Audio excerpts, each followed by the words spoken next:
Hello everyone, today we talk about Frederick II's crusade and fight against the Lombard League.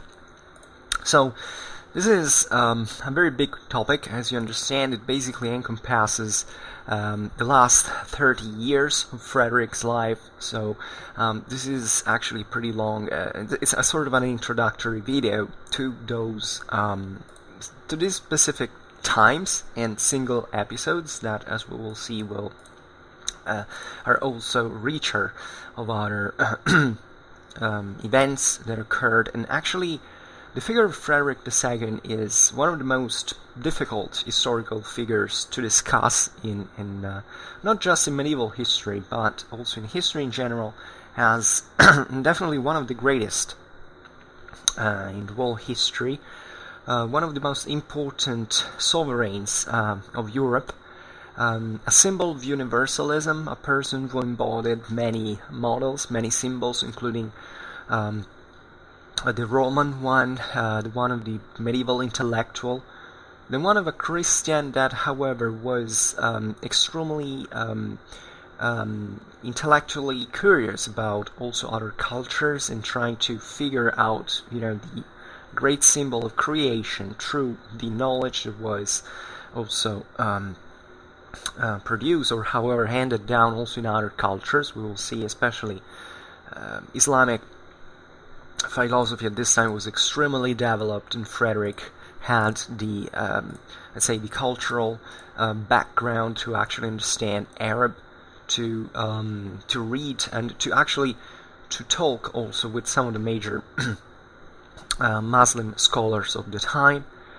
Was a figure that embodied also the legacy of many different European identities. He was essentially descending from a German and a Norman dynasties. He was a bit Swabian, he was a bit Norman,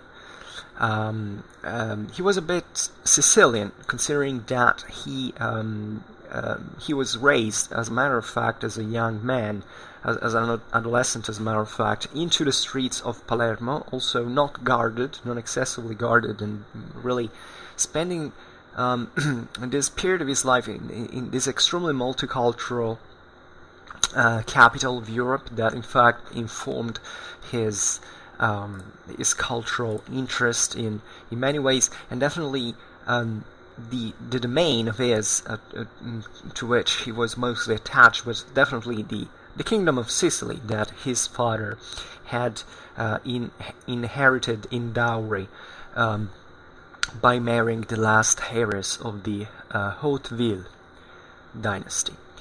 And then, as we were saying, also this universalistic and in this sense Roman and Christian responsibility, first of all, because you have to imagine these titles not being mere, honorific and empty, crowns and that were given. There was all, in medieval mindset, an extremely a great ethical challenge in rising to the imperial throne, to be king of the Romans and then Holy Roman Emperor, because that was meant to be the emperor of the world Christianity, at least especially from the Western perspective. And telling you the truth, the Hohenstaufen went pretty close, not really under Frederick, but rather under his father and grandfather, to actually seize, even to reunite East and West by seizing Constantinople. Then eventually it was really the French who achieved that, and the story went really in a really different way. Actually, this had already happened at the time by the fall of Constantinople in 1204. So it was a moment also of great transition in many ways, and a lot would be, I think, proper to spend relatively to the figure of Frederick II also into this frame, because the more I read about him and the more I realize that great part of that universalistic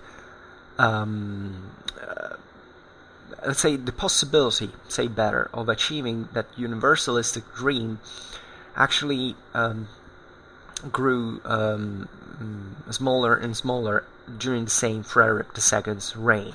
I think that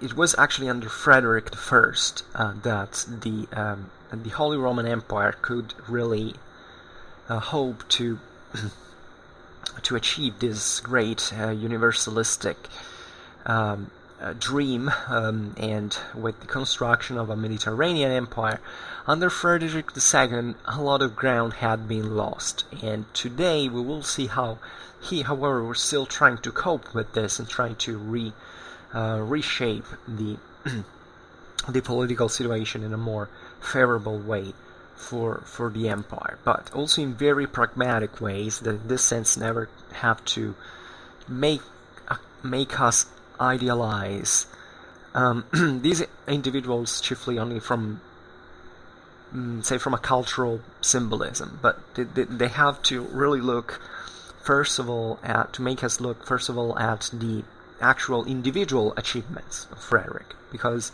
I personally appreciate Frederick II much more for his human side in many ways, rather than actually the strict also for government, telling the truth, but not just because of the symbol of the idea that he was and that he wanted to show, also to display ideologically speaking. In fact, one of the great problems we have with the figure of Frederick historically is that we don't really have an objective picture of him. Frederick II is not, first of all, being either that studied up to today, and when you read and when you research about him, you realize that it's plenty of people. There is a lot coming out from the mists of history.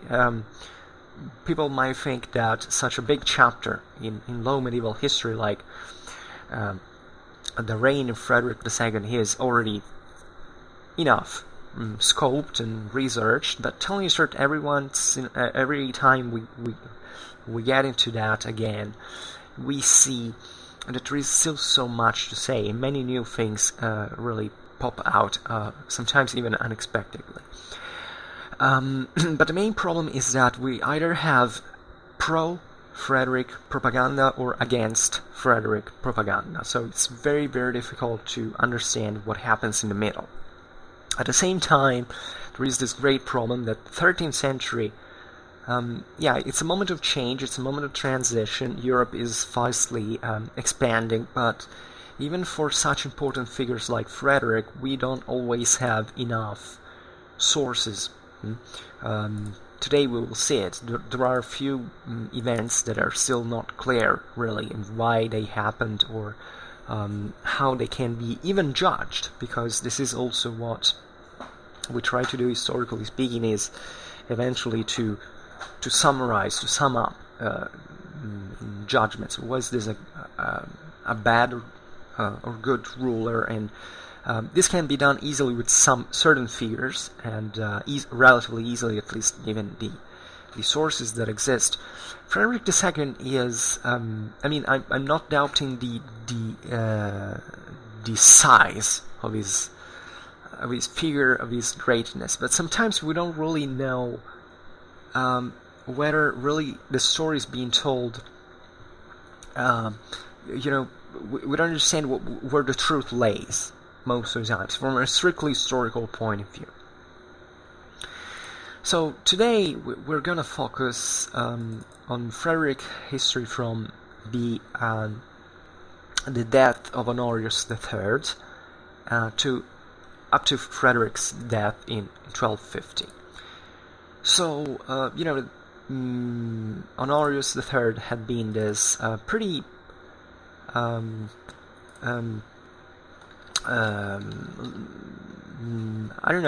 he had been a conciliating figure, actually, towards Frederick. Honorius III is very important also in papal history in general. he succeeded Innocence III, that had been actually Frederick's godfather. Was Innocence III had been this amazing. I made a video about him, so you can go look at that. It's in Medieval Christianity playlist. Is this amazing, extraordinary figure under which the papacy reached its apex of worldly power, we can say, of secular power, and that had tried, in this sense, to frame the young Frederick, who was orphan of his parents since an early age, to eventually become the perfect son of the church. So achieving this great goal of making of the Reformed Church, of the Gregorian Church, to basically make the imperial authority perfectly subordinated in intentions to the papal one. So Honorius III was actually probably a good man also. Yeah, I rarely make such statements, but by certain standards at least it was. I know he kept on with the repression of the Albigensian, but that was a direction that the church was kind of obliged to do at that time, considering the political situation at the time. He formally approved the rules of the Dominican and Franciscan regulae, and he was the one who actually conferred in 1220 the crown of Holy Roman Emperor to Frederick II of Hohenstaufen, and also accepting the union in the Swabian's hand of the Kingdom of Sicily and of the German domains, in the hope that Frederick could actually carry out, on the base of this power, a crusade. So he tried also to put a little, to pacify the situation also in Italy, trying to make the Italian communes and Frederick II stop fighting. We will talk about this later, especially, but with a very few outcome. And actually, Frederick, up to which, up to 1227, so the year into which Honorius died, was able actually to exploit in part this positive disposition of the Pope towards him, eventually not to take action into the crusade. Now, the crusade was a very serious business at this point. After Honorius III, Gregory IX actually followed on Peter's soil, and he was Pope from 1227 to 1241. He was he was one of these other great figures, actually, from the Counts of Segni, that had this great important. These were these very important Roman families that had lots of interest also into papal affairs, and some of them extremely educated people at the time. He was elected Pope after being named Cardinal Bishop of Ostia in 1206 by the same Innocence III. As a matter of fact, Gregory IX was the nephew of Innocence III. So this also tells you why eventually, what kind of view of mindset he had, and why the attrition eventually with Frederick started once again. He actually, when he was still in the Curia under Honorius III, he showed himself to be very favorable, politically speaking, to the young Frederick, and also he kept with the religious integration of the evangelistic, patristic movements. And eventually, when he became Pope, he started changing attitude in a certain measure, towards Frederick. And Frederick too, as a matter of fact, had his own interests, and the Crusade was an extremely demanding affair, actually pretty costly one. So as long as as soon as Gregory IX was elected in March, I think, I don't remember, it was in 1227, in the first in the early year, Frederick sailed in August from the port of Brindisi at the head of the Crusade, which had essentially, the main objective was indeed to recover Jerusalem, that had fallen 40 years before into the hands of the Sultanate of Egypt. So this had gone obviously with a lot of preparations, a lot of even of political pressure from the Pope. Actually, this expedition was basically immediately aborted because of an epidemic, seemingly, that spread among the Crusaders and the Pilgrims on the same fleet. So that's pretty serious business, to have actually an epidemic on the same ships that have to carry you to the Holy Land. And similarly, also the same Frederick got sick.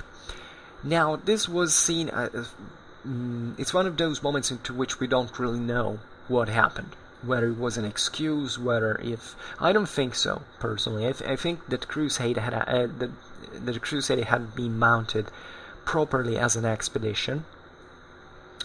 Also because Frederick's behavior, you don't put up a crusade for nothing. Also, considering the logistical efforts, this abortion actually really occurred because of the epidemics.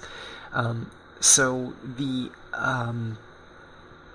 this was seen as an excuse from Gregory IX, who protested bitterly, remembering that Frederick had decided himself to leave for the Crusade under the threat of excommunication, because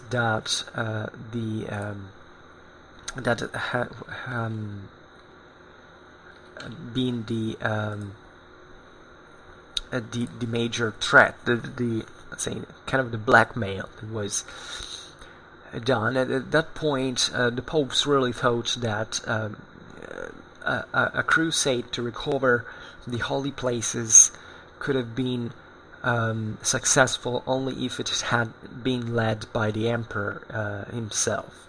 This was also naturally a way to try to commit Frederick abroad, and therefore stopping the strengthening of his domains into the Italian peninsula. That was what the popes were mostly concerned of at that point. So this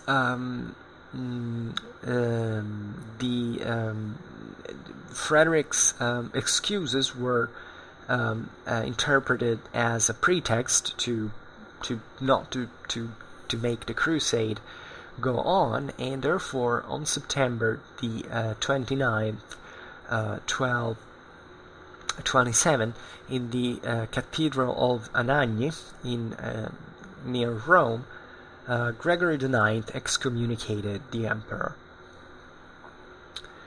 So actually, at this point, Frederick, now you have to think of the excommunication being a pretty serious thing, because it basically told that wherever you were not just you couldn't being imparted sacraments, for instance. That was a pretty serious thing at an individual level, but especially for these great political figures. The main problem was that their the excommunication equated to the dissolution of all political bonds that existed between you and that person. So this means that if you are an emperor, all your vassals are legitimated by the church to fight, to take arms against you. So not just to disobey you, but also to say, okay, you're excommunicated, you're not the legitimate ruler anymore, because this was the emperor of Christianity. So something that couldn't really at all disregard, overlook the fact that something like an excommunication. And this was an extremely serious issue. So at that time, however, we have to understand that in the 13th century, the mindset was a bit changing relatively to these problems. Because it was increasingly evident that the excommunication was being used as a political weapon, essentially, rather than a strictly religious one. We shouldn't underestimate actually the seriousness of the situation. I mean, even from a papal side, they had lots of interests, but indeed they were truly concerned in many ways for the recovery of the holy places. And so this was not something that had to be overlooked. Frederick had made some resistance in order to leave for the Crusade.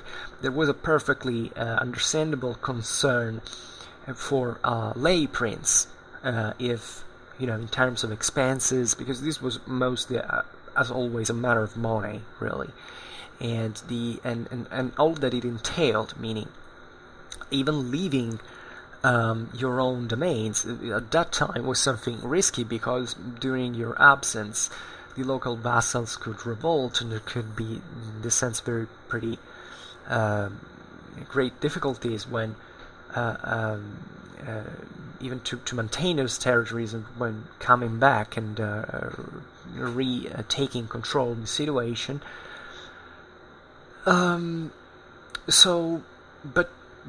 But the thing of the Crusade was really an important thing. Even the fact that there had been these epidemics was seen as evidently a sign that God's favor was not from the side of Frederick in some way. So we don't have to exclude political interests at this time from actual beliefs regarding. Excuse me, I drink a little.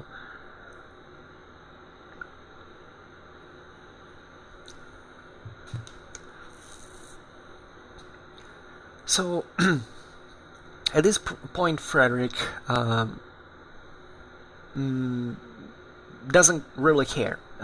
He goes on with the Crusade by himself, even if he was excommunicated. Now, this tells you how he actually was committed into the enterprise. And it is true, this also implied that, naturally, if the Crusade had been successful, the excommunication would have been cancelled, as it would have happened, by the way. But there were also many interests at this point, in a universalistic perspective. Definitely also the Mediterranean was very important. Sicily had a great influence as a kingdom on the southern shores of the Mediterranean. So over North Africa and Tunisia, Libya, Egypt, etc. So actually, Frederick at this point reveals all his diplomatic intelligence and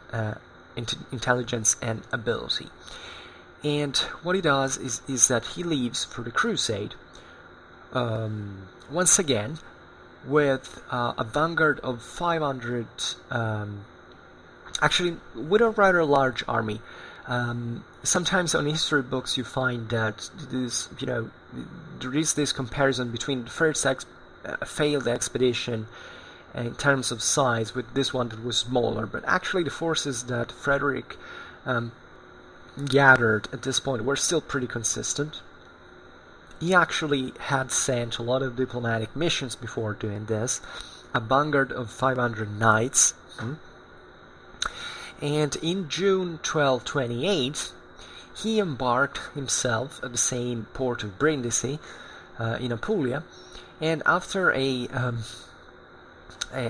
brief stop in Cyprus, on September the 7th of the same year, he reached Acre, St. John's of Acre, with this army of crusaders, and also naturally accompanied by the omnipresent pilgrims that joined the crusade.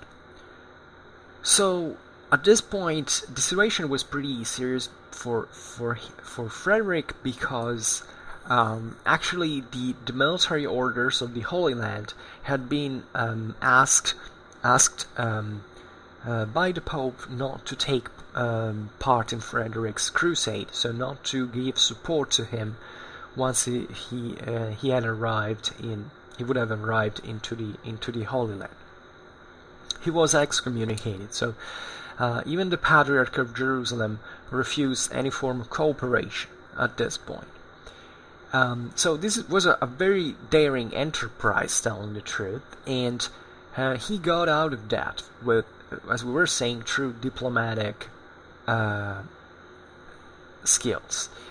And he, as we were saying, Frederick had already prepared a lot of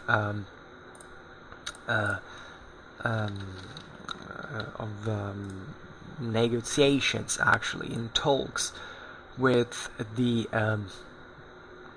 Sultan of Egypt, Al-Khamil, who actually gained Frederick's confidence. These were two very clever individuals. It's also very fascinating to see this Holy Roman Emperor and Sultan of Egypt actually bonding in this sense. Frederick was an extraordinary person. He was a very straightforward man. So we know when he contacted Al-Khamil, he told them very simply. He treated, for instance, him as a peer. Now that is very clever. He didn't say, "I am this and that, and you have to do this." No, he dealt with him very equally. He told him, like as if he was an old friend who had to understand everything in a blink of an eye. He told them, "Look, here in my empire, I'm obliged to go retake Jerusalem. So I have to do it, and instead of clashing against each other, let's try to figure out a peaceful solution that can satisfy the both of us." Now, Al-Khamil, the situation there in Egypt, in the Islamic world, was pretty complicated. Actually, Jerusalem had been this major... reconquering Jerusalem for the Muslims had been one of the major goals, even not just from a symbolical point of view, but also from a strategical point of view at that point. But Al-Khamil, exactly because of the recovery of Jerusalem, there had been an overexpansion of the Sultanate of Egypt that really wasn't much appreciated by other Islamic powers, especially the ones of Syria. So this had brought to an enmity what had been, especially before the fall of Christian Jerusalem, a rather strong alliance actually between the Syrian and Egyptian Muslims. So in February 12, and Al-Khamil was about to wage war against Syria. So he had actually a great interest to be for the Christians to be friendly to him during the way, because he needed a secure flank to actually wage war into Syria.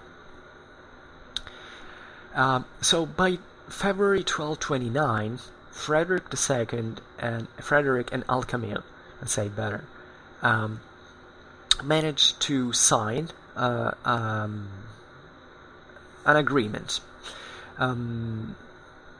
that would become some of the most hotly debated agreements of the time. An agreement which was meant to last 10 years.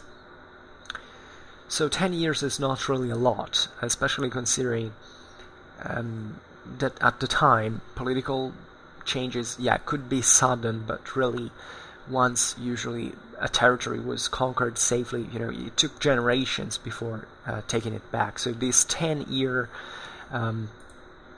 term was actually a pretty evident sign that we'll see. Let's see first of all which it implied. It implied essentially the restitution to the Christians of Jerusalem, Bethlehem, Nazareth, also other cities, even though we don't. These were obviously the most symbolic because of Christ's life in etc. Jerusalem obviously was sacred for all the Christians, the Jews and the Muslims, but these are and actually these were the figure of Christ was also by the Muslims was appreciated. So these were areas that had were definitely loaded in very deep meanings in many ways. And other territories. So basically, to the Muslims were to actually maintain as reserved the area of the Temple of Jerusalem that is considered sacred by the Roman religion, renowningly, and so this was actually there was a big deal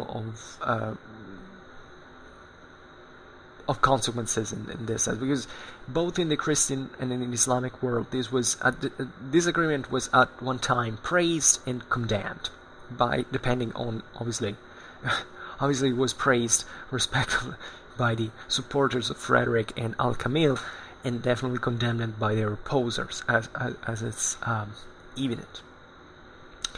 And sticking to Frederick's perspective, in Europe, this was first of all an amazing thing, because the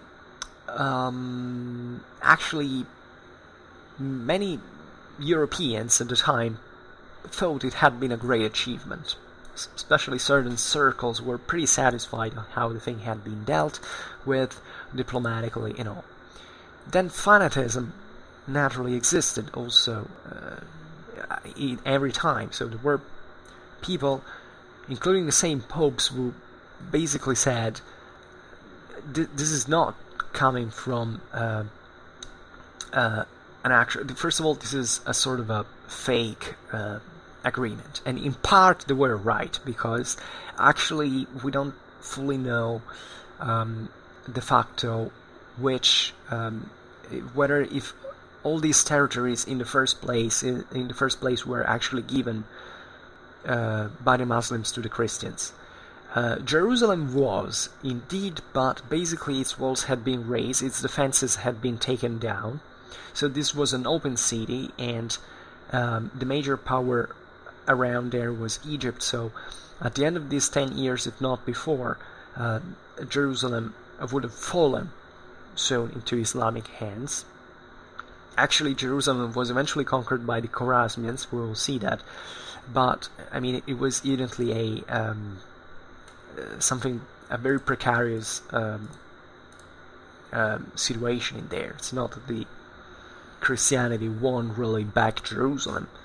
In this sense, you have to actually think at how, however, Frederick's propaganda was effective at this point, because think at the majority of the people at the time not really even understanding whether this was true or not, just like today.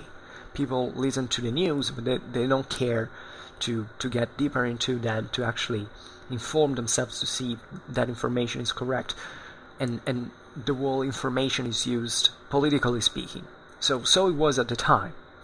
So we didn't invent anything new. There were the media at the time as well. Definitely the most powerful media were, like today, there were liberals and conservatives. At the time, you had Frederick and the papacy, something like that. And the so it was about actually the ideological effects that this had in the first place. Frederick knew perfectly that he couldn't take Jerusalem back, or that at least it would have required a much greater crusade. Now, he had been sent there supposedly to be kept away from Italy by the Pope, so he acted pretty cleverly and said, okay, you have sent me here to do this, I'm gonna take you Jerusalem just by diplomacy, and I come back to Italy, and now let's see if you have the courage of still keeping me excommunicated. This is how really it happened. But the actual power he had there was pretty weak. Actually, we have a lot of evidence, also historically speaking, of even of very insulting things that happened to Frederick, even when he embarked once again to go back to Sicily from the Holy Land. He was thrown, rotten fruit at it. It was a shameful episode for the dignity of an emperor, but it still had carried out a big thing. So he assisted to he actually performed a lot of he was followed by the time by Hermann of Salza, so the master of the Teutonic Order. The Teutonic Order had remained faithful to Frederick because of the strong bonds that obviously existed between the Germanic Emperor and the German Order. And while, as we've seen, all the other orders had basically, at least formally speaking, could not support Frederick because of the papacy injunctions.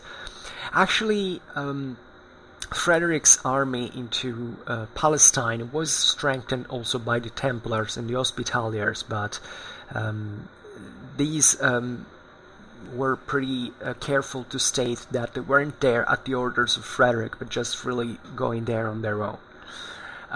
And he celebrated. He made celebrate a mass in the Holy Sepulchre, but he couldn't attend that because he was excommunicated. So that was very, very important, because it also shows that Frederick was still respectful of the Christian formalities. So he could say, well, the Pope is just a liar, I don't care. No, he was pretty, in this sense, pretty serious, as he was indeed as a person, and did not attend it. Obviously, if he had attended there such the Mass, this would have caused a great scandal. It would have even worsened, again, the already precarious relations with the papacy and on. So there were also more pragmatic reasons, but he still did that. Even relatively to the alleged crowning as King of Jerusalem, actually, that seemingly didn't take place really as such, because you know that this title, King of Jerusalem, was something definitely very important. Even when Jerusalem was lost once again, many sovereigns in Europe actually kept using this title as a claim. And there's this thing that it was crowned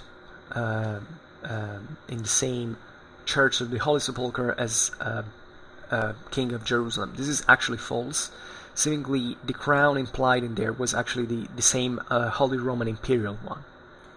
So he didn't he didn't let himself crowned as an excommunicated, especially as King of Jerusalem, and that was also pretty respectful behavior in many ways, and also because that crowning would have been void considering he was publicly excommunicated. So it would have done more harm than good. And actually, Frederick created Conrad, his son, that he was a baby at this time. He had been born in 1228 by Yolande of Brienne, who, by the way, had died of giving birth to Conrad. And Conrad was created king of Jerusalem on Frederick's place, and naturally it was created a regency over the infant reign. So the situation was the whole situation was pretty anomalous in many ways. At this point, actually, Frederick came back to Italy, and there was actually a peace in 1230, the peace of San Germano with the Pope, that actually at that point was obliged to recognize to revoke the excommunication, to absolve Frederick, and this was done with some agreements also relatively to the rights of the church in the Kingdom of Sicily. Basically, Frederick had to renounce to every interference in the election of bishops into the Kingdom of Sicily, and to grant the local clergy a wider legal and tax immunity. This was very important because it was actually continuing on the tradition of the clash with investors. Essentially, the papacy was claiming that the secular rulers didn't have to interfere with ecclesiastical matters, chiefly with the election of bishops that were extremely important from the politics of that time. So with Gregory IX, okay, so we are cool again. they made peace, but this was done by Frederick. By the way, I hadn't actually told that while Frederick was in the Holy Land, the Pope had invaded the Kingdom of Sicily. So, considering outrageous the agreement with Al-Khamil, the fact that this was essentially a plot, poisonous plot between the excommunicated emperor and this heathen Sultan of Egypt, and with this justification, the papal army invaded the Kingdom of Sicily, making also kind of a way through it, and all this when Frederick was into the Holy Land. So that's when Frederick has to come back once again with haste to the Kingdom of Sicily, and managing to take once again control of the situation in there, and defeating the papal invasion and getting to this peace of San Germano that had brought an end to this exhausting situation. Actually, the thing had been worsened by the matters of Germany. So think even about the stress that existed on these monarchs. I mean, not knowing if they had lost power yet. Think about communication problems at this time, not really understanding whether you were losing your whole domains or not. So having to go once again into these very long journeys by sea that were also very dangerous, and they lasted weeks or months even, to eventually go into your land, and knowing that you would have had to fight to carry out a war. So all the problems that and really putting together once again these dominions, after all the mess of the war, the devastations and all. So think about the weight, the moral weight as well in all these events. And while the Kingdom of Sicily was pretty, let's say, easy to control, because it was at the time practically the most centralized of Europe, so once Frederick took once again control of the situation, it was relatively easy to behead those who had betrayed him, to place other faithful nobles there, kind of control once again the whole realm. But another big problem had occurred into Germany, and Germany was a much more messy kingdom. To control, and in there, into Germany, the German king was Frederick's son Henry. So Henry was ruling Germany on behalf of his father, so he had become an adult in 1228, legally speaking. So initially,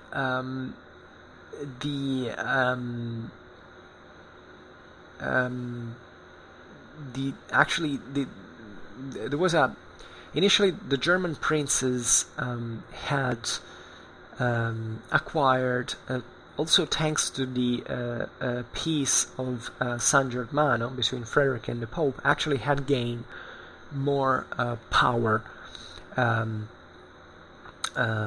the emperor, because parts of the conditions that Frederick had to sign had this fallout also into Germany, as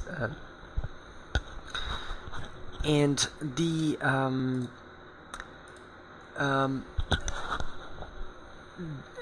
this had naturally put also Henry into trouble. Initially speaking, Henry had tried to back those knightly class of the ministeriales that in Germany had this growing importance, because these were actually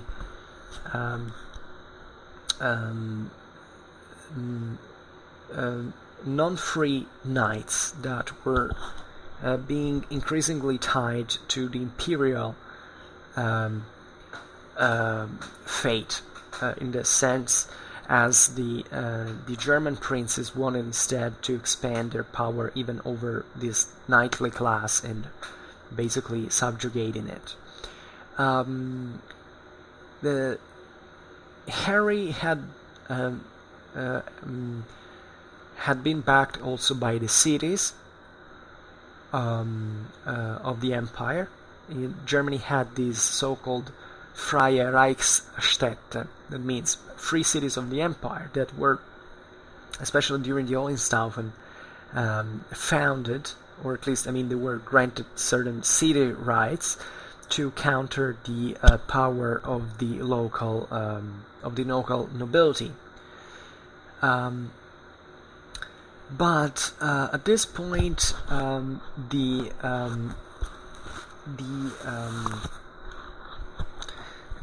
Frederick's,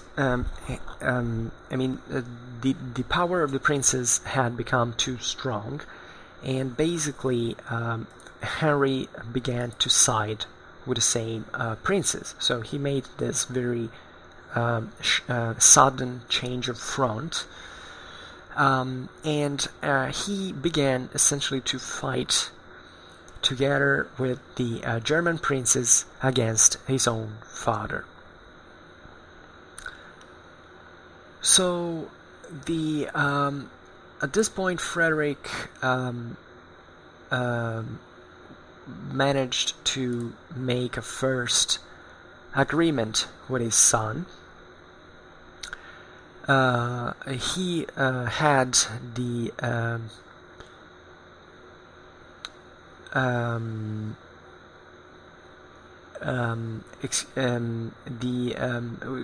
Statutum in Favorem Principum, so the statute in favor of the princes, was emanated in 1231 in Worms. So this was a capitulation, basically, to the requests of the princes. And this document, in fact, equated the lay and ecclesiastical princes in their territorial sovereignty. So this basically opposed a pretty clear refusal to the aspiration of independence of the cities and of other minor stands of the empire. And basically this went through the renunciation from the side of the king of the exercise of certain rights of sovereignty, and therefore weakening sensibly the territorial supremacy that he was really aspiring to instead. So the situation was pretty serious, and the Statutum in Favorem Principum actually was eventually ratified by Saint Frederick II, as he invited his son Henry to a talk in Ravenna, into northern Italy. And this encounter took place only in 1232. In the east of 1232 at Aquileia, in the northeast of Italy, in a pretty Germanized land. And it basically was concluded with, from one side, the submission of Henry to his father once again. And in exchange, however, Frederick had basically to open to a politics of opening, let's say, to the prince's requests in some measure. In fact, in the same 1232, Frederick ratified the statute in Cividale. It was a nearby city, and he added to this statute only a very few corrections that were kind of bettering a bit the situation in favor of the emperor, but it was a major defeat, actually, of royal power in Germany. And Frederick was obliged to sign it because at that point Henry's rule into Germany had been so disastrous that so much ground had been lost, and nothing could be practically done to reverse the situation. So that also was a clever acceptance of a reality that evidently couldn't be reversed anymore. So at this point, another problem was practically emerging. That was the one with the Lombard League, because at this time Gregory IX had troubles with the same communes. He had been kicked out of Rome, actually, after a revolt. So at this point, the papacy needed kind of the same imperial authority that they had tried to stem in some measure. But this, let's say, a new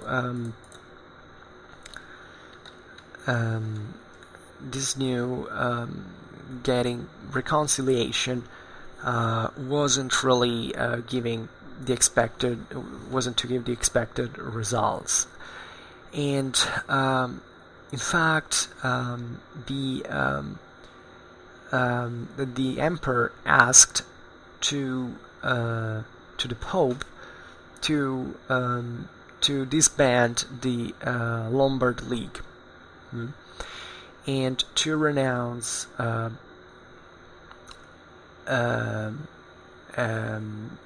to the imperial rights that the church had and the cities had basically usurped. So there was a bit of stall. We don't really. It's a pretty complicated situation, but there was a new encounter in the city of Rieti. Gregory IX said, "Okay, I don't want to do what you ask." But he, however, proposed to act as a peacemaker, as a mediator between the emperors and the Lombard cities, especially asking the latter not to block the communications between Germany and Italy that were of vital importance for Frederick. As you can understand, to make actually the armies progressing into the two lands.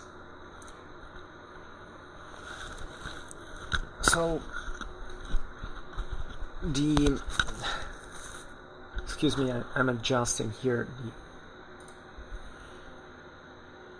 So at this point,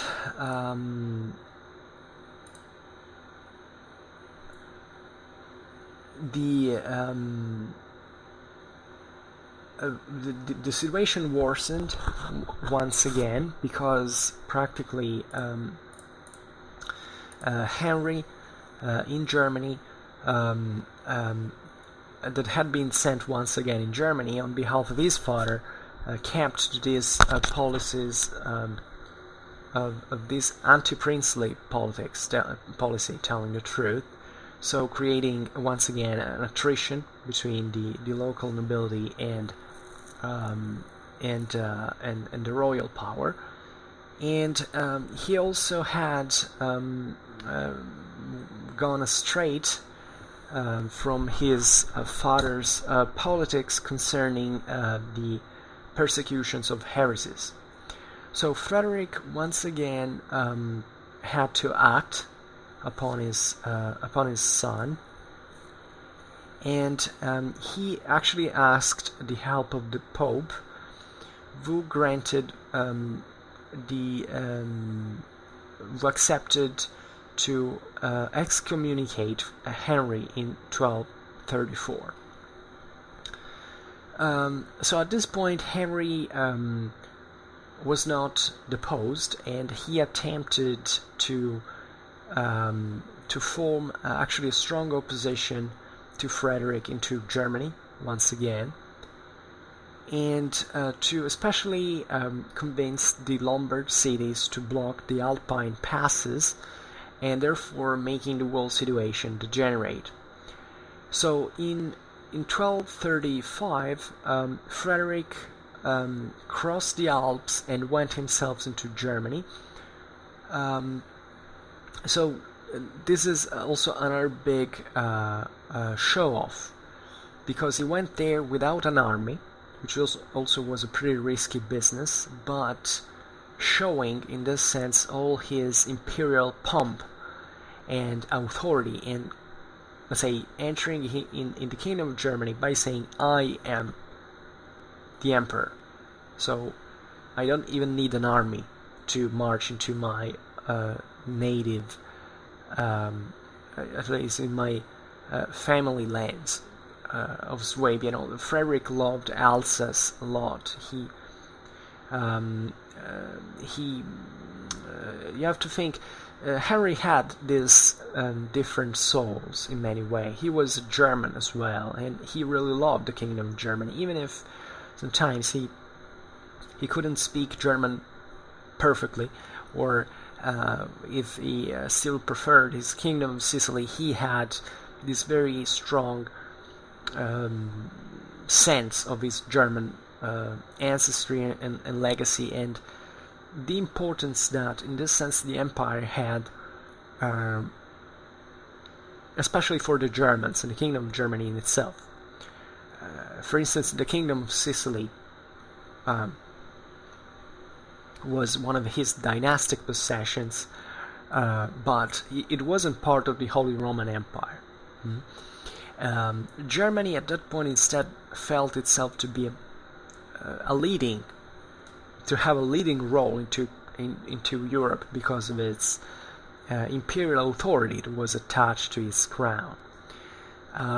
So it was this relation, let's say, between the Germans and their own imperial dignity that had been gained historically through the prowess of arms. The Swabians at this time felt themselves to be the greatest fighters around, the greatest, those who had earned the empire by a right of conquest, and that therefore was something to be extremely proud of. Also, not just in Christian terms at that point, but also evidently also in more secular, warlike mindsets. The arrival of Frederick impressed the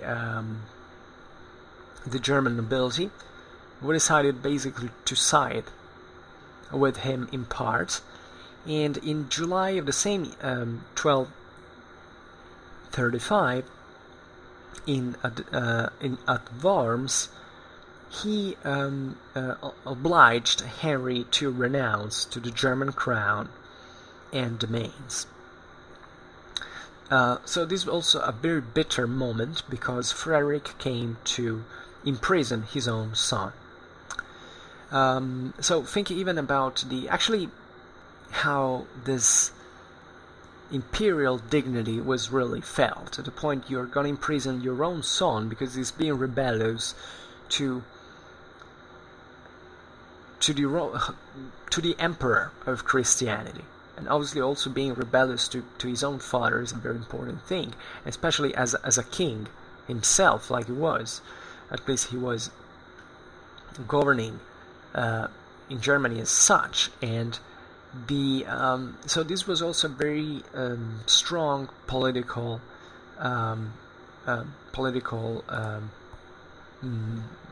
slogan. Let's say, I don't care about anyone. First of all comes the empire, and the duty that I have to keep it pacified.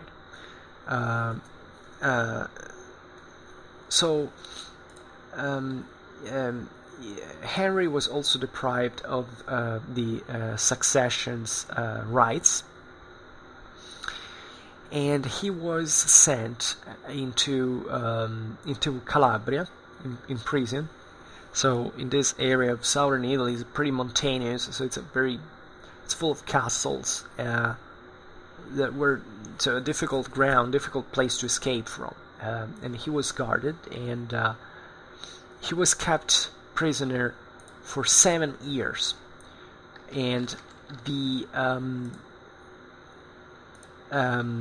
up to February 1242, when during a transfer from a castle to another, Henry decided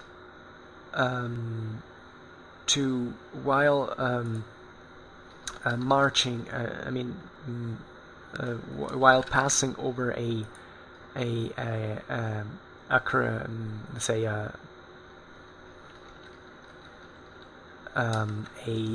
ridge, a cliff, to actually spur his mule and to run basically into the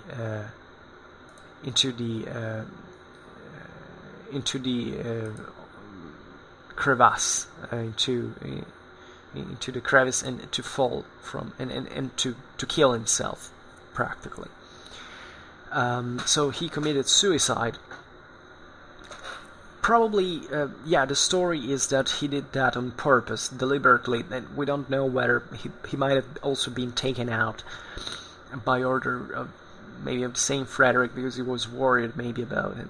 But I believe in the fact that Henry actually killed himself. Also because quite recently it's been discovered that he was a leper. His corpse was analyzed, and it turned out he was suffering of leprosy. So just imagine yourself, maybe this young, bold man who had been king of Germany and had led even a revolt against his own father, had been so proud and bold, now imprisoned in a foreign land forever, being disinherited from his father, and even growing sick with this terrible disease of leprosy, who was, by the way, seen at the time as a god's punishment for people's sins. So he decides to take his own life. And think about the bitter. I mean, think about how it could be for a father to lose a son. Frederick realized probably. Frederick was a very stern. He was a very. He had a very strong, hard character, really, and but we don't have to think he was not a sensible person, and he had probably been heartbroken when he had to imprison his son. So feeling that he had lost him in a way, even in this successory, dynastic ideals that existed of having a good heir, a favorite son, someone who could really make the empire progress one day and all, and think to have imprisoned him at that point, it's as if he had already died. Now let's imagine when he received the news that he had actually killed himself, and what a pain for a parent this had been. Actually, Frederick had a very, very sad life. Very sad life. But he went on. He went on. I mean, this is what I find extremely amazing of these historical figures, is actually how they reacted, how they had the strength, the stamina to go on, and to venture into these enormous enterprises, like waging a war, even with the means, the communications of those times, with all the force, the physical tiredness, and still going on, because he had a duty in front of God, in front of the whole Christianity, to be committed in that way. So this is an extremely serious thing. So in 1235, however, Frederick had got married for his third time, by the way, and the new empress was Isabel, sister of Henry III of England. And she actually died as well of birth. You understand how risky it was to give birth at the time, and both for women and their children. I think the first cause of death in adulthood for females was definitely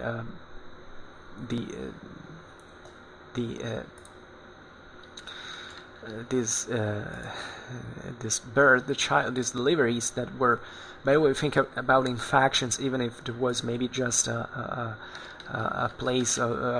piece of placenta, for instance. That they didn't know how such things worked. The women died, unfortunately, in those very sad ways, and especially also babies died so easily.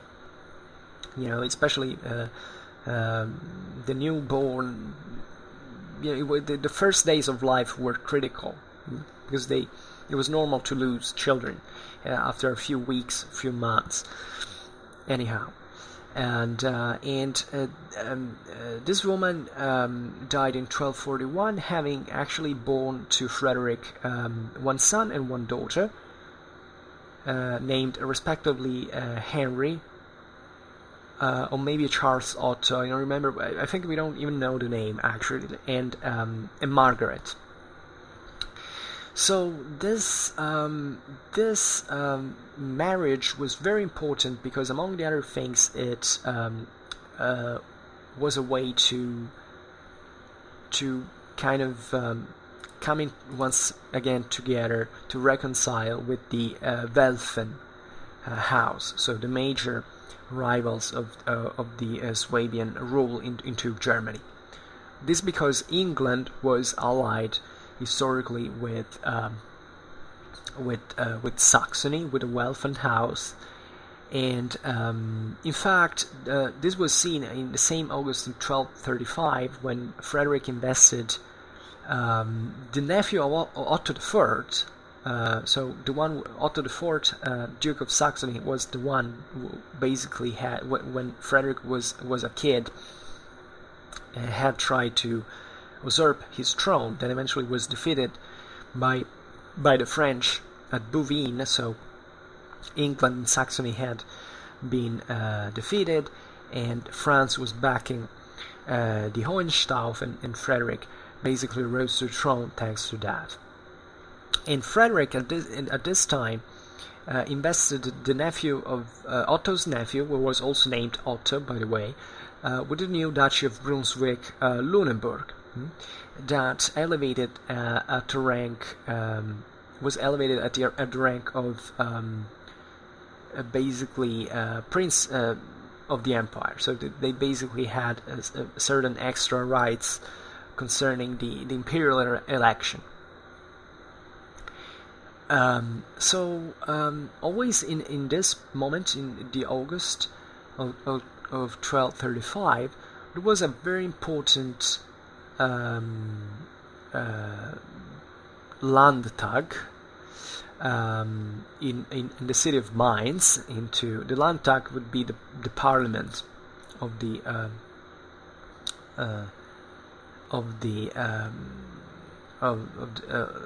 Germany at this point, and there was a very important truce that was signed, and it was proclaimed by Frederick both in German and in Latin. That is actually very, very famous because it is this actually a Landfried. So the Landfried was this measure was taken into, it was a pacification practically that was issued by imperial authority or royal authority into Germany when, to ensure stability, peace after especially a great against wars like they had happened at this point. And this truce actually also regulated the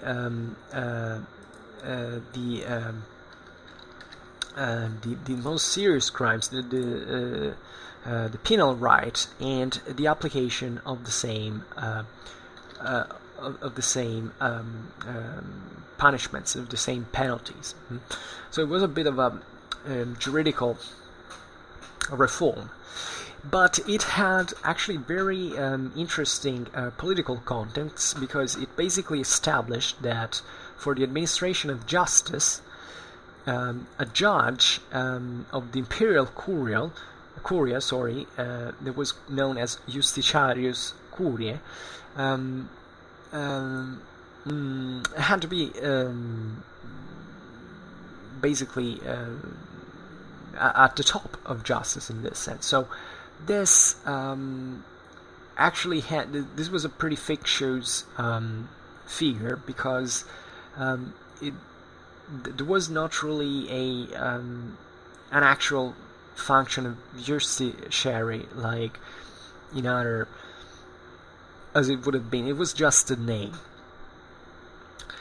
But this was still a tool through which basically the emperor could control a very peculiar dynamic that basically had followed after the cession of certain of sovereignty rights such as, for instance, to the minting, establishing tolls,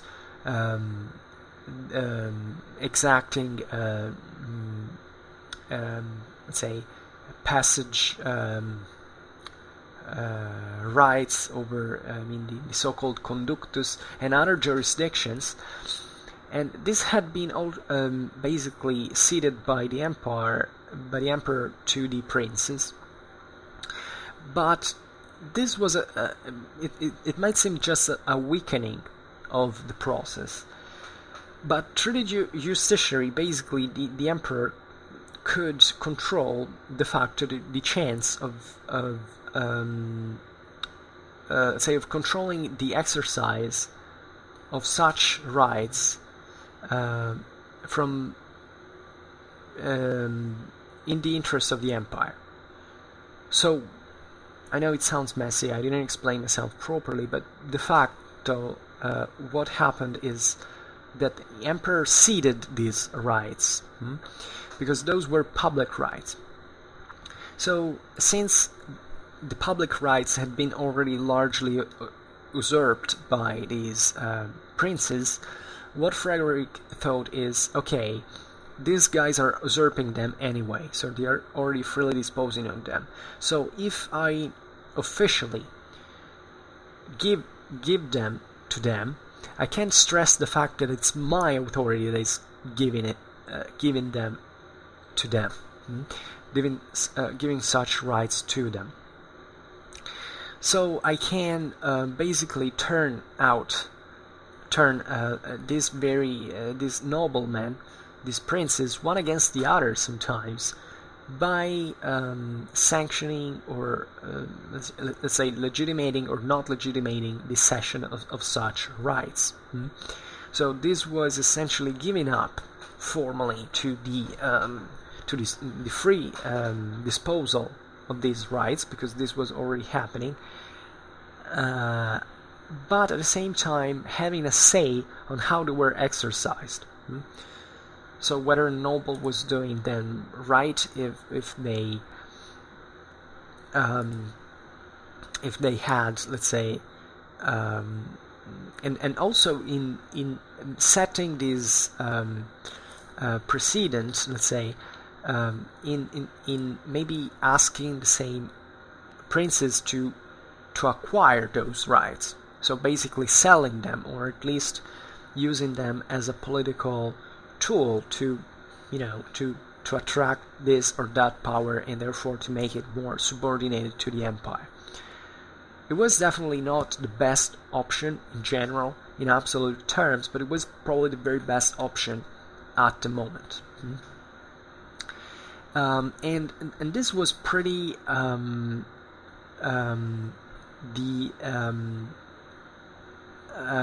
pretty useful also for the sovereign himself, because already from Frederick II there is this acknowledgement, in fact, that the unity of the German kingdom cannot be restored fully, at least. The biggest chance had occurred in the second half of the 12th century under Frederick I, Frederick's grandfather. At this point, there was no way to make it true, Germany, because it was too complicated, it was already too fragmented, it was already too... it would have required too many resources to bring it once again together. But the German emperor was not a just sort of abstract authority that descended over Germany and had no local interests. Frederick II was Duke of Swabia, and Swabia was an extremely powerful duchy at the time. It was still relatively solid as a feudal domain, and the same Frederick was acting in this sense also as a private prince on his own, and he had looked upon with great interest to Austria. That is very interesting, because there the Babenberg dynasty was ducal dynasty, was a very ancient and noble one, was was facing a dynastic crisis, essentially, and Austria was growing into the hands of those ministeriales that were coming before. So there was this empty space into the southeast of Germany that had to be refilled in some sort. And Frederick tried to make of Austria a more centralized domain. By the way, always into this southern area of Germany, so just close to Italy. So favoring this passage between Italy and Germany was so vital for imperial politics. So not going to expand north into Saxony or somewhere else, but actually trying to create this chain between Swabia and Austria, so from southwest to southeast Germany, to bring all these very solid powers together. Because the Duchy of Austria, by the way, was very well administered as well, so that was perfectly fine for even trying to centralize it even more, because a great deal of Frederick's politics was about centralization. Now, today we won't see about this. We're going to mostly make a history of Frederick's major events. Well, in another video we will talk about this, about Frederick's internal policy that was extremely sophisticated. Especially in Sicily, Frederick was used to a much more centralized statal form, and he basically wanted to expand it into Swabia and into Austria. That, despite being two feudal areas, had such advanced administration and could support eventually a centralized domain. The myth of what Frederick II wanted as a dream was to create a Roman Empire with a center into Italy. So either Sicily, but preferably Rome, once again, of which Germany would have been just a peripheral province. So he wanted really to recreate the empire. And this could happen only through a centralized domain. So he tried that. And the choice of Austria is beautiful, because actually after the extinction of the Hohenstaufen, it would be the Habsburgs who collected the Swabian legacy into that direction, also into this politics here. By the way, the Habsburgs were Swabians themselves, and they felt to be the heirs of the Hohenstaufen's legacy. And they would have created, in fact, their own very powerful domain into Austria, about 30 years after Frederick's death. And so it's interesting that Austria this time was this very tasty piece of cake that wanted to be eaten a bit by everyone there in Germany, including the Bohemians, and there was a lot of by the Hungarians and all. So, but that's another story. That's for another video. But just for saying, overall, that Frederick kind of gave up the idea of centralizing Germany and decided basically to emulate on its own these private dynasties that and trying even to play with them in order to divide them and keep them in check with the patrimonial base of Swabia, that was, however, as we've seen, pretty influent also in the matters of Germany.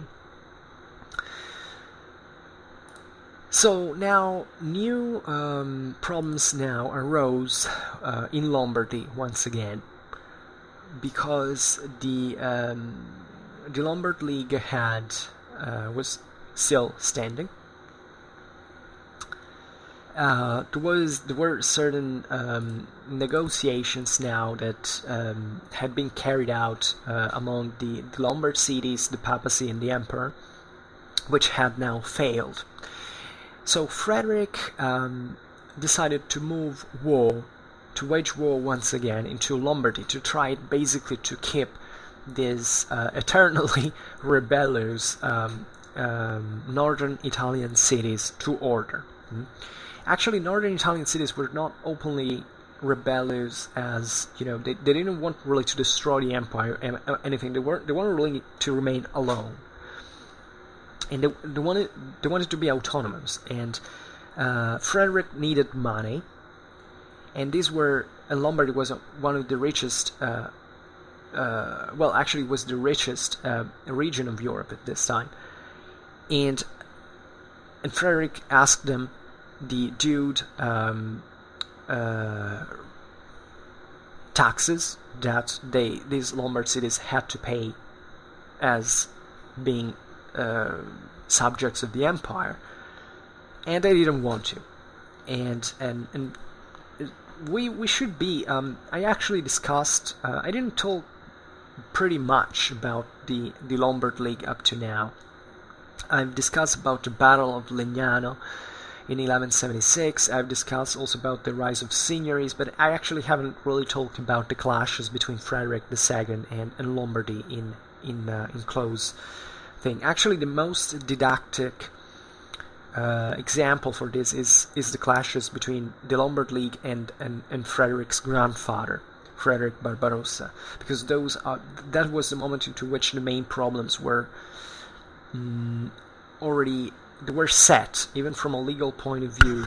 The Lombard League defeated Frederick Barbarossa once again, so the emperor had to mitigate basically his demands. But I think that relatively to Frederick II's reign, it's a very complex chapter to talk about, because it's not that simple. These weren't just, as we've seen, rebels. These weren't rebels as such. They just were an extremely dynamic community that had certain interests that Frederick went against which Frederick went, actually with the typical mindset of the repressor in a certain sense. Probably if Frederick had co-opted the Italian elites, the Italian communal elites, he might have more benefited from this. Actually, the same central and northern Italy at this time was split between Frederick and the Pope in a measure. This is when the clashes between the so-called Guelphs and Ghibellines actually began. The problem is, was there any option left? Because Frederick was an extreme... Oh, wow, I should really make another video about this. Well, whatever. Let's say that Frederick went with iron fist against him, thinking he could basically repress these autonomies, and he definitely overestimated them. What I wanted to say is that we should also be a bit more sympathetic.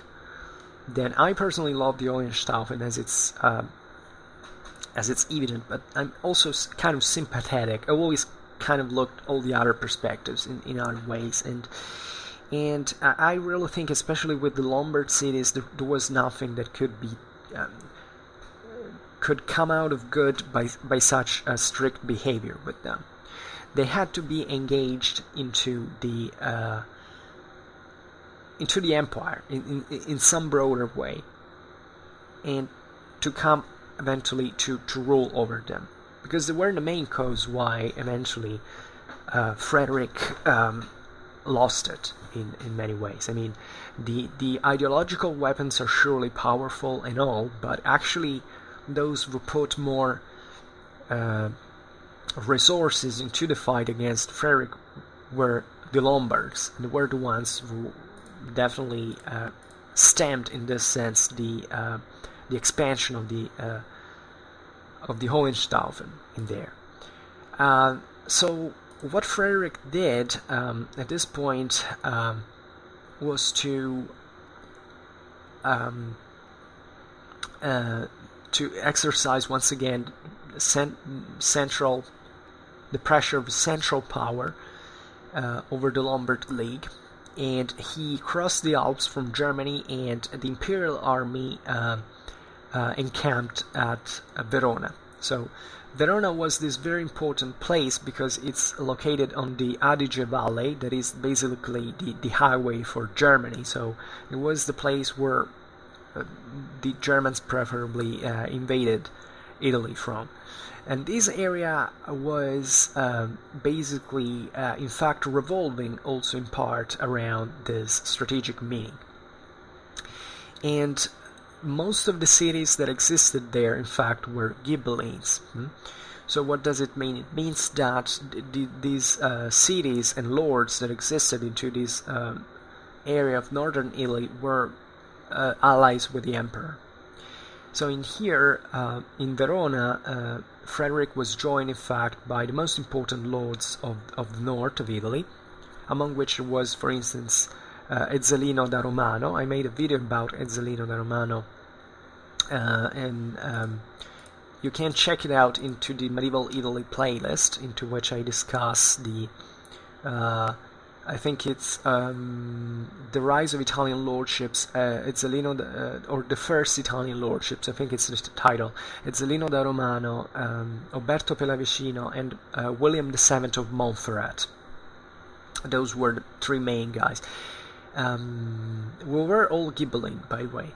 And Ezzelino da Romano especially is this extraordinary figure who ruled over the cities of Verona, Vicenza, Padua, and Treviso. So this so-called Trevisan mark that never existed as such, but it was called in this way. And what is interesting about it, just to make you understand how actually the Italian elites could really be co-opted by Frederick in a way, that this Ezzelino was originally a Guelph, but he understood that exploiting the Adige Valley in order to expand his own lordship, thanks to Frederick's in that case benevolence, he passed to the Ghibelline side, and he in fact created this huge lordship for those times standards, because the Italian communes at this time had not seen a big deal of lordships at all. These were the very first lords, let's say. And by the way, it's very bad how bad things have been written about Ezzelino da Romano, because he passed for an extremely violent person, for a tyrant. This also, telling the truth, adds up to the papal Guelph ideology that had to condemn as heretics and as criminals, in a certain sense, as tyrants, all those who sided with Frederick II, that was conceived nothing but the Antichrist from these people, from Pope and all, papal propaganda, etc. So sometimes we get even a fake picture of these, a false historical picture of these individuals because of the anti-Swabian propaganda. But as a matter of fact, Ezzelino Romano was a great commander, a great warrior, and he's a brilliant example of how such elites could really be used also in Italy to control several cities, actually, and how this medium could have been really better exploited by Frederick II in Italy. As a matter of fact, the same Frederick II was so ferocious against the Lombard League that he, because that was telling the truth, a very strong ideological stand. It basically meant, I am the emperor. First of all, in the military acception of the term. Here in the background picture we see this beautiful image of Frederick charging into battle. I mean, these were, you have to imagine, at the time, really political supremacy actually also stemmed from these pretty warlike behaviors, and it's very important to understand how what being a glorious military commander actually equated to, also in terms of political prestige and all. Frederick wanted to emulate his grandfather in the justicialist, let's say, inflexible a ruler who curbed every resistance with his own sword. That was God's sword. But as a matter of fact, he was so harsh with his Lombard enemies that even the same Lombards who were siding with him and that had all the interest actually to crush the other Lombards that were their own rivals, actually told him, especially in certain when Frederick made certain condemnations, executed and killing lots of people in would great brutality. Actually, these same Lombard allies told him, look, but I mean, it's not that they cared about those people being killed, actually, but they simply said, this is not the way you will make those people surrender to you, because as long as you behave like this, those are gonna hate you even more, and they will never accept you as a lord. This is the general. The more I study, the more I've read about actually how the Swabians dealt with the Italian communes, you realize that even if from a legal point of view they were right, actually they overdid basically, and they lost basically. And in fact, that's how it had happened with Frederick Barbarossa as well. I mean, Frederick Barbarossa had been first called into Italy by the same Italian communes because there was Milan was overexpanding, and they wanted the emperor to basically stop that expansion. But when the emperor came and it started exacting basically all the resources that were out there from anyone, even those who had called him realized that was unbearable. Because eventually the only good agreement was in fact the one that followed after the Swabian defeat of Legnano. Because after that was the Peace of Venice that set up these conditions by saying, okay, these Lombards were recognizing the emperor. They never said anything like, no, the imperial authority does not exist, or it was completely something unheard. It would have been completely senseless in those time standards. They wanted the emperor. They wanted someone who kept peace and the empire ordered, but they didn't want to give that much. Okay, and in fact, in the same Peace of Venice, the same Lombards were agreed to pay something, and it was mostly the imperial authority that eclipsed over time that favored eventually the expansion once and again of these communes. So these also the dynastic problems of the Swabians, and however, I think that at least in the 12th century, the Lombard cities could have been curbed by the Germans. I really think so. I mean, if they hadn't won certain battles, probably the Germans might have achieved a lot. Legnano was the main thing, telling the truth. It is true that Germans razed Milan to the ground, and the Milanese rebuilt it from scratch in a few years. So think of all the resources that it really had. Something incredible. Germany didn't have anything like that. In fact, this is the real problem. It was mostly a cultural gap. It was a miscomprehension. The Germans they had cities, we have seen that, with the Freie Reichsstädte, but those were nothing like the Lombard cities. I mean, the Lombardy was ruled by what the Germans really couldn't understand, and they found it to be monstrous, was the fact that basically in Italy the feudal lords were subject to the cities, while in Germany the cities were subjected to the local lords. And even though they were clever to actually understand that they had to cooperate with the cities in order to curb the other cities, at the same time they didn't fully understand what the potential of those cities was. They just wanted to curb them, and the whole thing reversed against them. So what Frederick did here was to launch once again this extremely expensive military operations against the Lombards. And so a solution of force.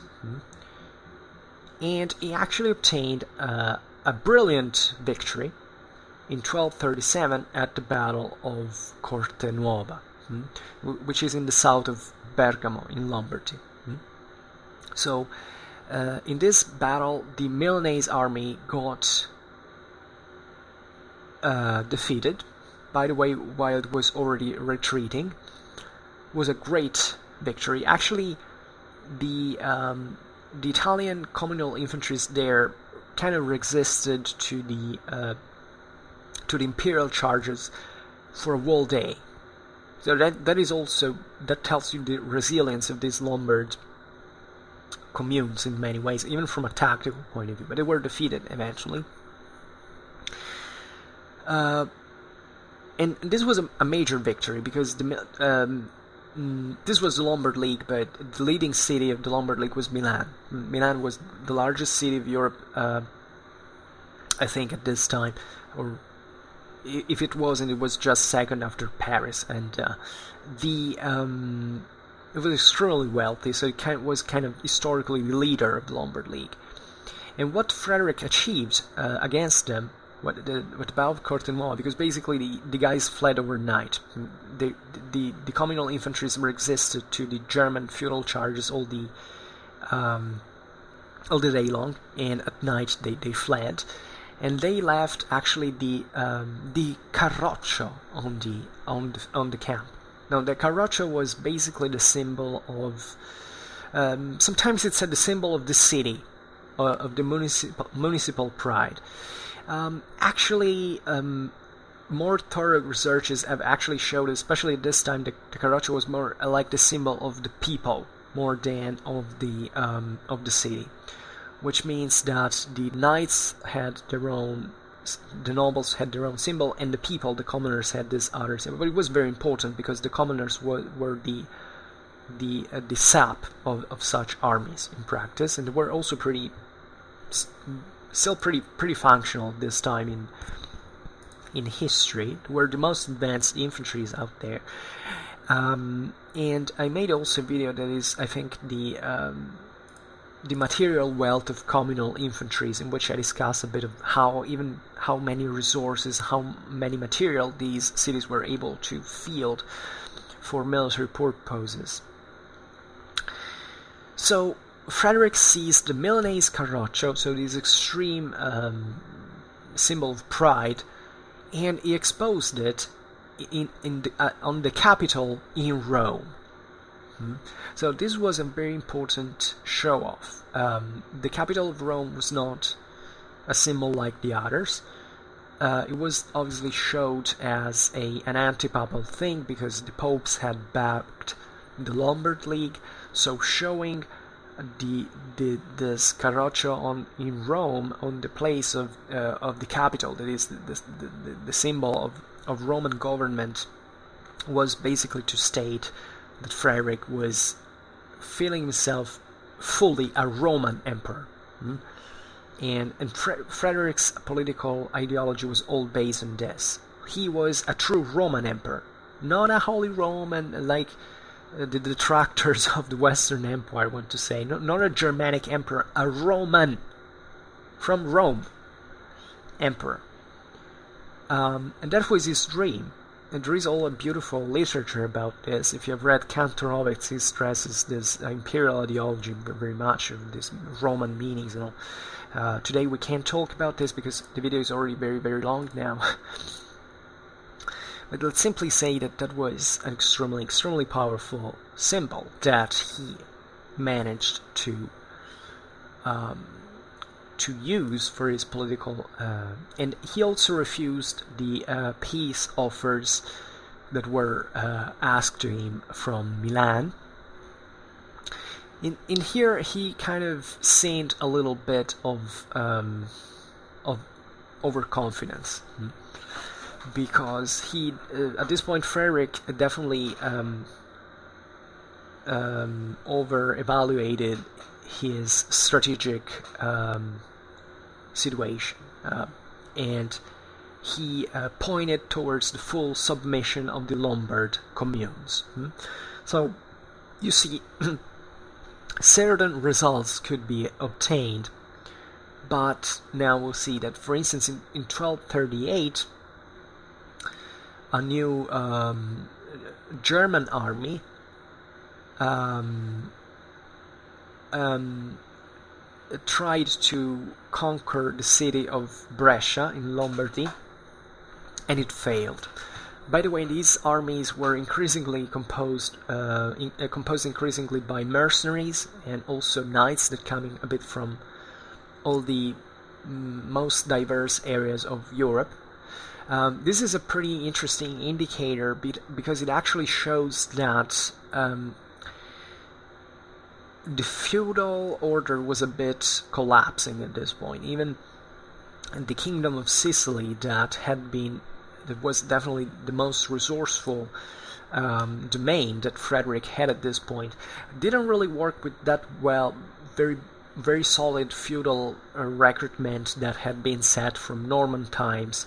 At this time, it was already a decline because of the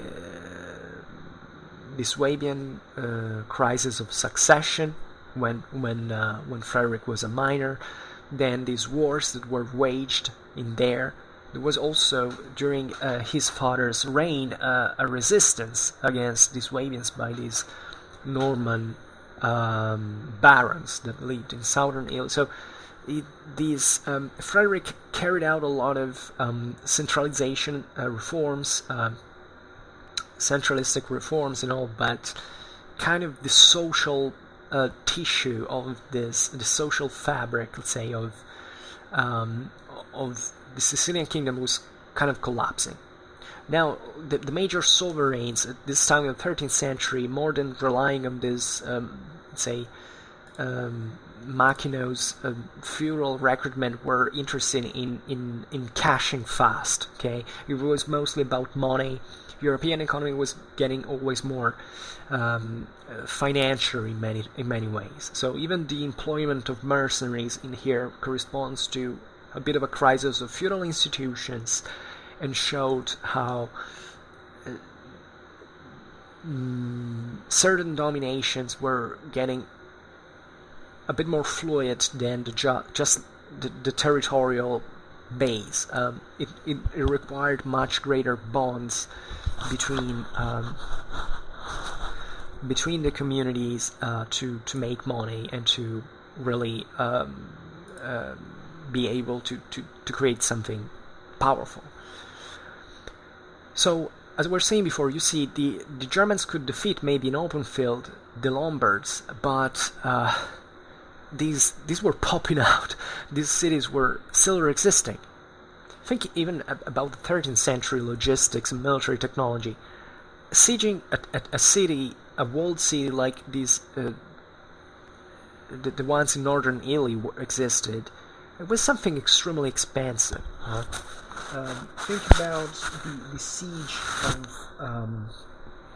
siege of Viterbo, for instance. That was also another defeat of Frederick II at this point. Excuse me a second.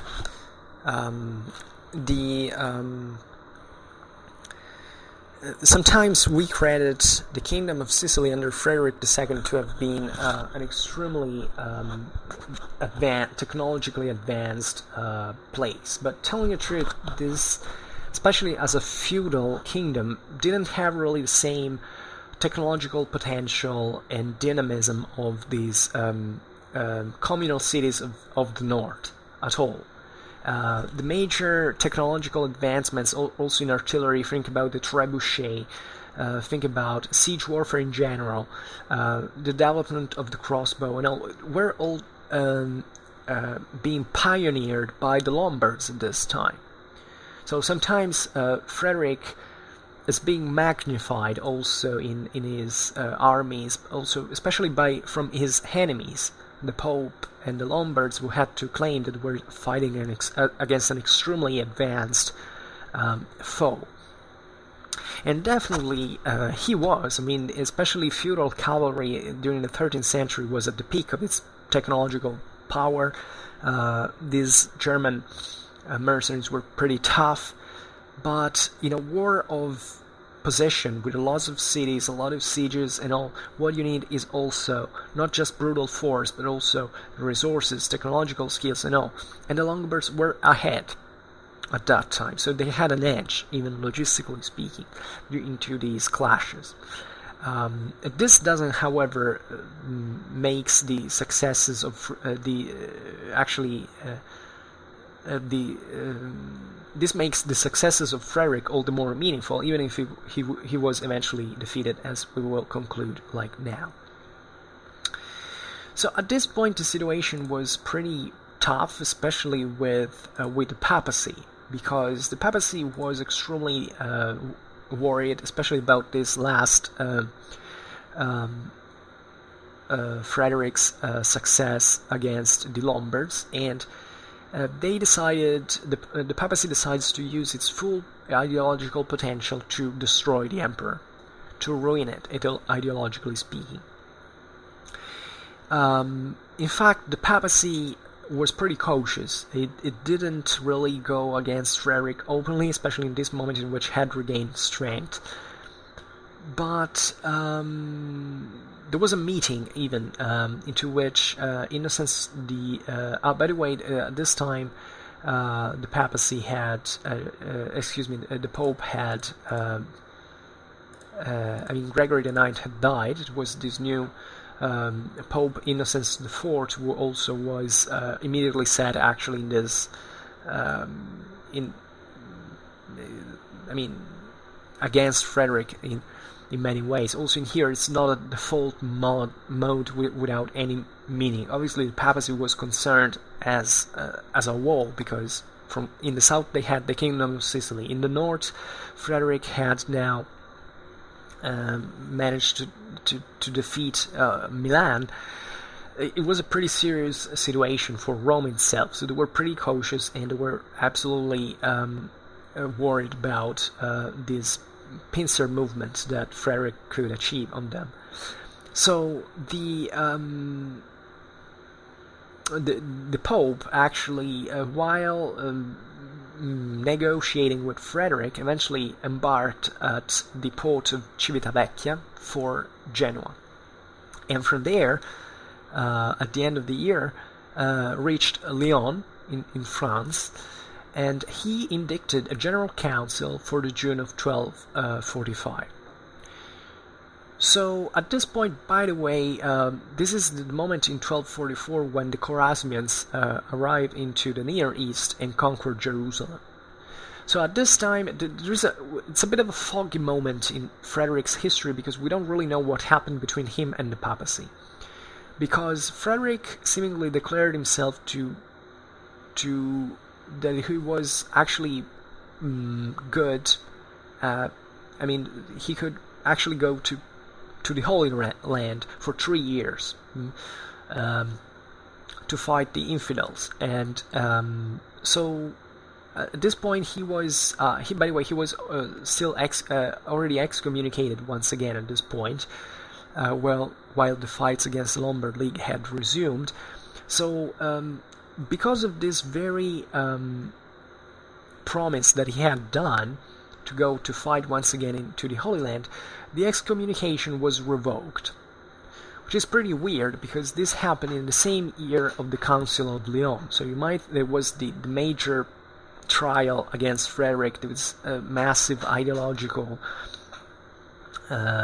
attack towards the emperor, etc. And instead, you see that even the excommunication had been revoked. So these were equilibriums that really could vary pretty much depending on the situation. So this absolution remains a sort of isolated and temporary episodes, and we don't even know, historically speaking, why this had occurred while the Council of Lyon was being prepared. So Frederick was being represented at the council by an extremely skilled jurist and diplomat, Thaddeus from Sessa, who, however, could not really avoid that Innocence IV, in the last session of the council, declared Frederick guilty of essentially of being a perjurer, to have broken peace, to have been blasphemous and heretical, and that he deposed in front of the whole assembly from the titles of Emperor and King of Germany.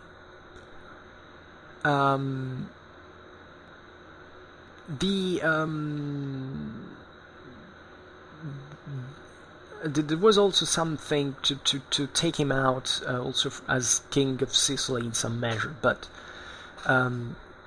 the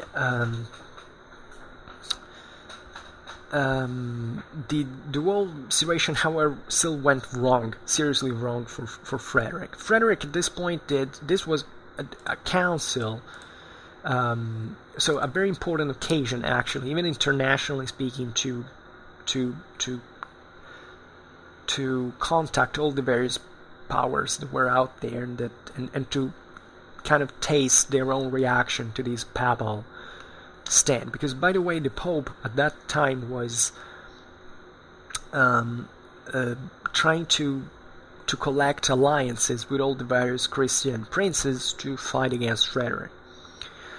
And obviously most of especially the French were pretty involved into this, because the French were quite faithful to papacy. They had kind of also this anti-German, broadly speaking, strategical interests, especially in the Mediterranean now, because actually we have seen that it was the same Kingdom of France that had allowed the Frederick II to rise to the throne of Germany. But now the French, especially Louis IX, had managed to conquer southern France and even to create a port in there, Aigues-Mortes, and therefore to open up to the Mediterranean and to carry out a Mediterranean strategy that involved the Crusade, but also was looking at with interest to the Kingdom of Sicily. And relatively to this, Innocent IV made it to especially take France from his side and to make marry Louis IX's brother, Charles of Anjou, so the one who later would have conquered actually the Kingdom of Sicily, killing both Frederick's son, illegitimate son Manfred, and nephew Conradin, and therefore making de facto the Swabians extinguish, at least the male line. And he made Charles of Anjou marry Beatrice of Provence. So that's when basically Charles of Anjou, so the brother of Kingdom of France, seized Provence. And Provence was the how you say it in English, the starting point. I mean the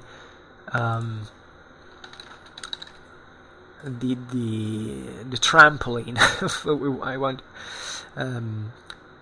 as a springboard eventually for this Mediterranean, actually for the same crusade against the Kingdom of Sicily and the French conquest of the Kingdom of Sicily.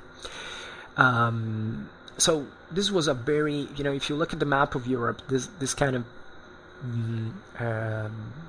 was a very serious problem for the Swabians, because up to that time, until France had not come on the Mediterranean, they had mostly been involved against the English, who were incidentally, in fact, allies of the Welfen, so enemies of the Hohenstaufen. So kind of France and Hohenstaufen were fine. And it's, well, yeah, and actually France was well disposed towards Germany as long as they kicked basically the Germans out of southern Italy. So even later, there were other concerns that, but at that point, the French, let's say the German power has been drastically resized. In fact, the German-French attritions come back once again as long as the Germans are able, from the end of the 13th century to actually at the beginning of the 14th century, to once again invade Italy.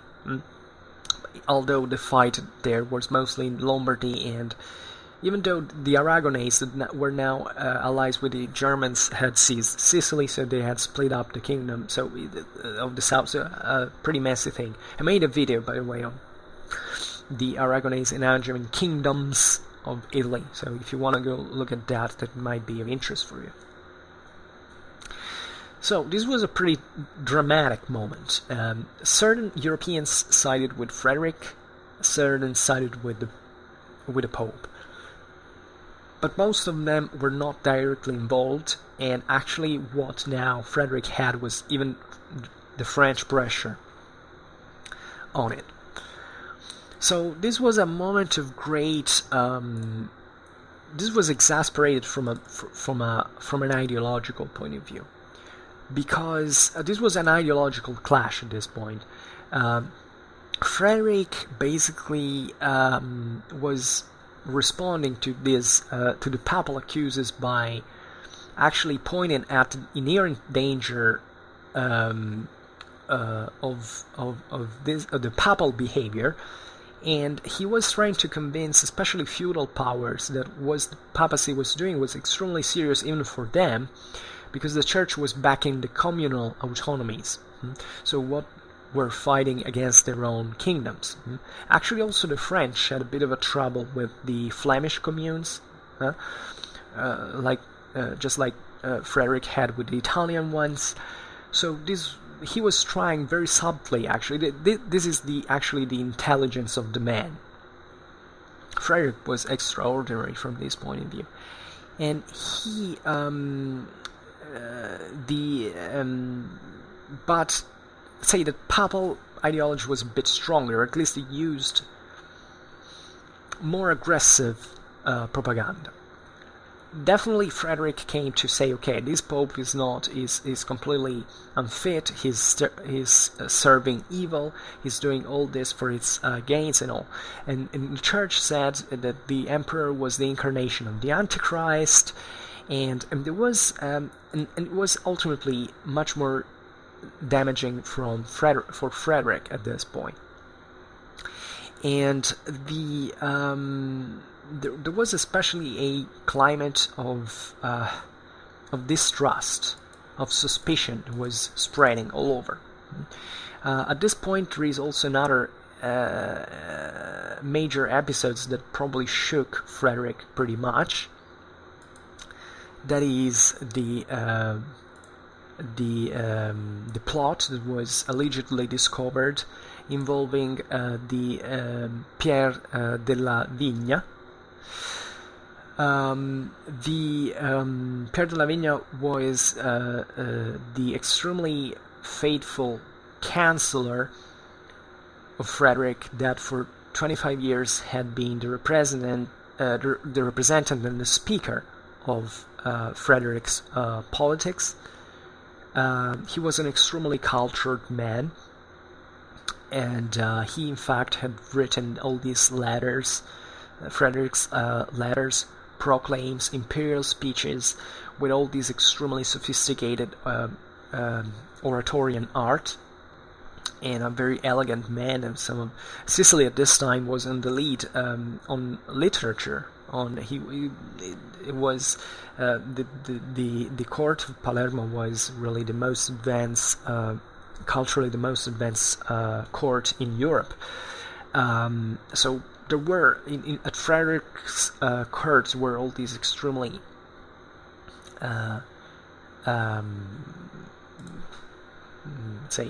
educated people that came from everywhere.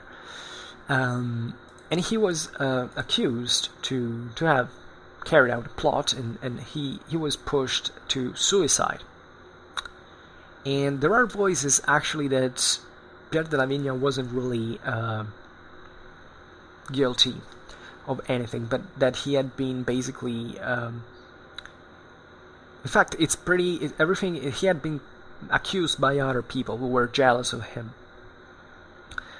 and that maybe in this sense wanted not to safeguard Frederick, on the contrary, but to take out to make a scandal out of this man who represented in many ways Frederick's politics. So this happened in 1249, and it's a bit of an inexplicable and pretty obscure episode of this alleged betrayal. And this was a pretty harsh time, also with the wars in Lombardy. In fact, the Frederick in 1247 had decided to guide from the friendly Lombard city of Cremona, an army with the intention to go to Lyon, actually to participate directly to the council, to defend himself from the accusations that had been moved against him. So to use reason, Frederick was in this sense a very squared person, extremely.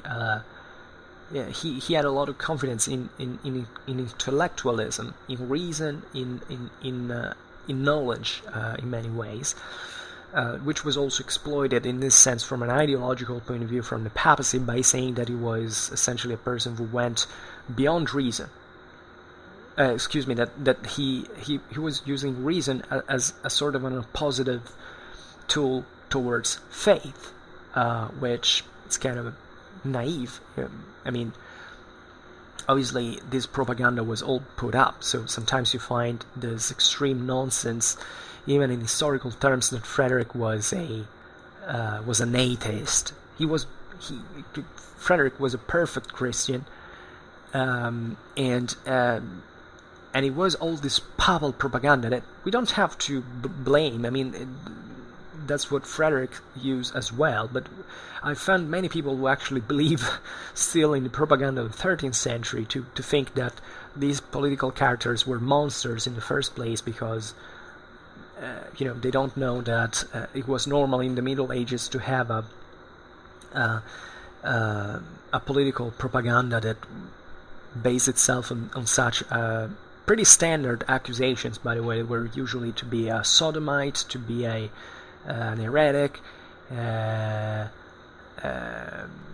Epicurean. They usually said it because that was the medieval mindset. What remembered the randomness of the idea that there is not a guide in the world, there's not a plan. So these were used against all the Ghibellines out there, even in Italy. Ezzelino da Romano that we've seen was depicted as a brutal tyrant.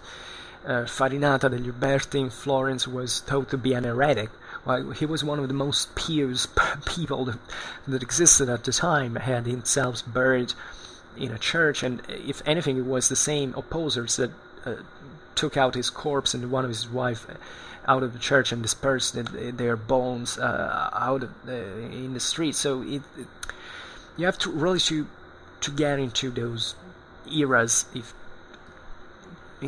even in trying to understand a little bit the mindset and how these propaganda actually worked.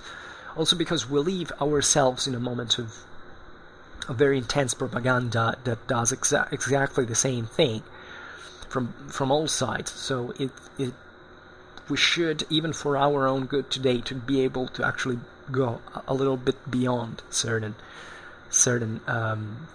judgments, let's say. So while so Frederick, as we've seen, was about to go to France, and when he was in Turin, he was warned that the city of Parma, that was also a very powerful city in the Po Valley, had defected. So basically at this point, Frederick goes back and puts Parma under siege. And he even builds up a sort of city called Vittoria, that means victory, in there, opposed to Parma. So the idea was to destroy the city and to build this other new one. It was nothing but the same Frederick's army's camp that seemingly was loaded with all these riches that of his court, with all these oriental silks and gold, and there was an imperial treasure in there. He had his trusty Saracen guard, Now, what happened also in here, it's not really clear. Relatively to the siege of Parma, we actually know a lot of details, but what happened in the so-called Battle of Victoria, whether in Latin or in Italian, as you like, and basically the Parmesans carried out a sortie, and seemingly after a battle, because we don't really know how it happened, but they defeated the Germans, and they annihilated them. And so this was this major defeat. It was an extremely, especially a very strong ideological blow, because the whole imperial camp was captured with all the imperial treasure, the imperial insignia. So the Parmesans were over the top, really. We're extremely proud of this, and this was an extreme, a very heavy, hard blow, and a great shame. Think about a Roman emperor to be defeated actually by a bunch of commoners. What it could be in feudal Europe at the time. It's an extreme shame. We can't fully understand this probably in our times, but it was a very, very, very ideological blow that also in the political thermometer of Europe, let's say, really measured the fact that Frederick was growing weaker, and this was a pretty dark time. Frederick lived for a very few years now, again, but he kept going on. Now, this is the amazing thing of Frederick. He didn't give up. He was a fighter, and what happened is that by the way, there is another heavy defeat of the Germans at this point at the Battle of Fossalta in 1249, so the year after Vittoria. And at this point, it was the Bolognese instead that defeated the German army. By the way, the Battle of Fossalta, I will have to talk about it because it's a bit of an overlooked battle, and this is probably represents the peak of the Lombard communal militias, because basically these communal infantries, I explained it in the video of the Battle of Legnano, tended to be on the defense mostly, and they would entrench behind rivers or behind trenches and all. At this time, basically, the Bolognese army wasn't even that numerous, actually set fort even across the river to meet up the Germans in open field, and then they defeat them. Interestingly, and this wasn't a huge deal of battle, telling the truth. It was actually mostly, also the Germans here were actually siding with the rivals of Bologna in the area, so other Italians actually. So this clash was otherwise a sort of provincial scale thing of settling between certain Italian city-states, but the important thing here is that actually Frederick's son Heinz had fallen, prisoner into the battle. So the Bolognese captured Frederick's son, and this was another very heavy blow. Heinz was, by the way, king of Sardinia, because Frederick had basically created this feudal title that actually would remain as Kingdom of Sardinia. That's also what, for instance, the Piemontese, the Savoy, acquired during the 18th century, if I'm not wrong, eventually. That's why you find the Savoy sometimes called the Sardinians from that point onwards, and not because they were Sardinian, they were French, as a matter of fact. But they had the feudal title of Kings of Sardinia. This was a sort of title that had been invented as Sardinia had its own political and social organization. Frederick created this title for his son. So the Kingdom of Sardinia was taken prisoner by the Bolognese. And he had also a very sad story, because he was imprisoned by the Bolognese in a tower, and he lived whole his life in there. It was actually a very good life. I mean, he wasn't mistreated. He lived among luxury, but it was still a shame, naturally, for. And Heinz, in fact, was a great composer. He wrote, he sang. You have to think the Hohenstaufen at the court of Palermo were all about this chivalric culture, verses, poetry, and all. He had visitors. He had women. He had other intellectuals that wanted to talk with him. So, but he was still prisoner in there. Once he tried to escape, and in Bologna he was recognized because of his extremely long blonde hair. Imagine also these Swabians. They were actually descendants of Germans and Normans, so they also, in chivalric culture, this idea of the long hair, of the physical beauty, it was actually very prized at this time, aesthetically speaking. There are many models, you see that in medieval literature, that emphasize this thing. If a person looked good, for instance, as a military commander, that was a value that Westerners had compared to, I don't know, other peoples, like, I don't know, the Mongols, they didn't give a damn about that, for instance. So the end of Frederick, which is a very sad point, the stupor mundi, this is a term that we didn't, the marvel of the world. This is what Frederick II really was, and in 1250, there was a new favorable option for Frederick, when basically the general vicary of the Marches, so this area of the Adriatic Italy, in the center of Italy, defeated. So the emperor had these vicaries that existed into Italy. So into these areas that were faithful to the emperor, there was this vicariate that basically was mostly a military type. I mean, it had also naturally certain civil functions, but it mostly led these wars again. The general vicary of the Marches, defeated the papal legatus. And similarly did the vicaries, the general vicaries of Lombardy and Piedmont. So at this point there was a lot of expectation. So Frederick decides to exploit the situation and to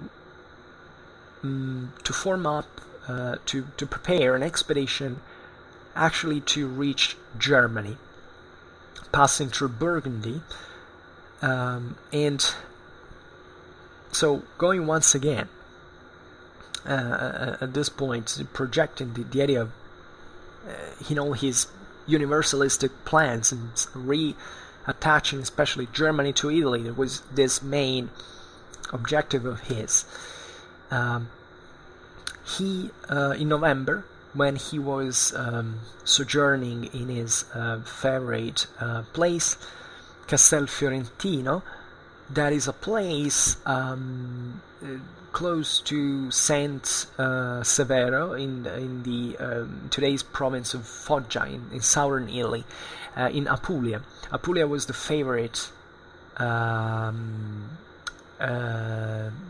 land of Frederick. In fact, in Latin, he was called Puer Apulia. That is, means the kid of Apulia, and because that was a very fertile land. Actually, the most fertile lands of the Kingdom of Sicily were Sicily proper and Apulia, and in fact, those had been regions where the Normans had settled the most. And he felt really much for that region. And while he was there, there was actually all the prophecy that he had been told that he would have died in a place where that bore the name of the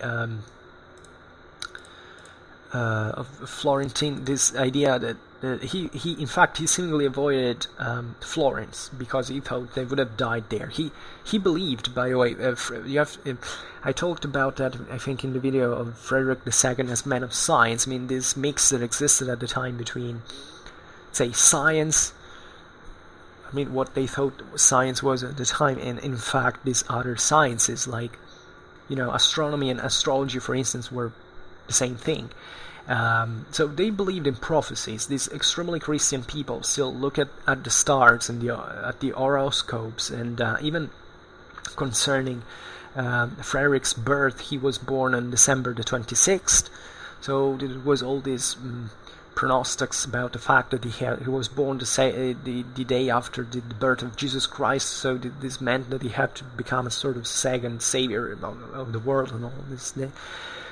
They believed in such superstitions, as a matter of fact. And in fact, seemingly, he died in this place. He was hit actually by an intestinal disease, as it was extremely frequent at the time. Dysentery was out there. I mean, thinking even about the first Crusade, I mean, he launched, we have seen today, was actually caused by it failed because of such disease. And it was pretty easy to get sick at the time. There weren't antibiotics, immunity defenses, and this were much lower. And think about the hygiene, generally speaking. Even in such, you know, they simply didn't know many things. So you could even be emperor like here and live in relatively non-hygienic conditions. But such diseases were pretty normal in the first place. Think about even food maintaining, food preserving. I mean, everything could rot pretty easily, so these diseases were really all over. And he worsened, and on December the 7th, 1250, in front of numerous dignitaries, he dictated his own testament. And he rendered his soul to God on December the 13th, 1250. After having worn the grey dress of the Cistercians, and having got the absolution and the extreme last unction by the Archbishop of Palermo, Berardo from Castagna, who had been close to him since actually 1209. So when he was still pretty young, and his corpse was translated to Palermo. And he was composed in a sarcophagus of porphyries that you can still see in the cathedral of Palermo today. And what else to add? It's a very long video, so I'm gonna cut it short now. This was wanted to be a bit of an introductory video about the events of Frederick, as you know, what he did practically, and we will be talking a lot about Frederick again. I made relatively few videos about it. I noticed with pleasure that my videos about the Hohenstaufen kind of watched. I don't know why. I was talking with a user, with a follower. For one of my first followers was a great. He's extremely passionate about Frederick II, and he has also a beautiful picture. He took in Palermo in front of Frederick's tomb. So it's beautiful to see that there are so many people from all over the world that actually are interested and love Frederick II, love the figure. And we were commenting. He's a historian. He knows a lot of things, actually even more than me, about Frederick II, and I want to thank him, especially because of he follows me always, and and he writes always very, very interesting things when he comments on my videos. And we were commenting on the fact that indeed, if you Google about, I don't know, you want to search about the Hohenstaufen or about Frederick II in specific, or the Swabian dynasty as such, there is a very few out there. And I don't know why it is so. I realize that, it's plenty of reasons why this part of history is a bit overlooked. Maybe Germany and Italy at this time are considered a sort of mess that, I don't know, maybe the Kingdom of England or France are more interesting to study. I don't know what, in popular culture, of course. As far as I'm concerned, I think that Frederick II is one of those figures that if you really don't understand it, you don't study, or at least you don't get interested in, will make you really lose the broader perception of the Middle Ages in many ways. As I was saying at the beginning of the video, I've got a lot of actual problems at framing this figure into its real outline, because he was such an extraordinary individual that he couldn't but grow controversial for his times. And there was this damnatio memoriae, definitely, that the church made of him, and that but even concerning people who admired him, there is always a trait of mystery and of myth surrounding him in many ways. And now, I have to cut it now, really, but okay, we will have to talk about him again. I promise you I will. If I will leave enough to do so, we will. So for now, I just hope that you enjoyed this rather long video. If you did, please share it. Otherwise, leave a like or a dislike if I deserve it. Or otherwise subscribe to my channel if you're interested about my upcoming contents. And for now, I thank you heartily for listening to me. I wish you a nice time and see you next time. Bye.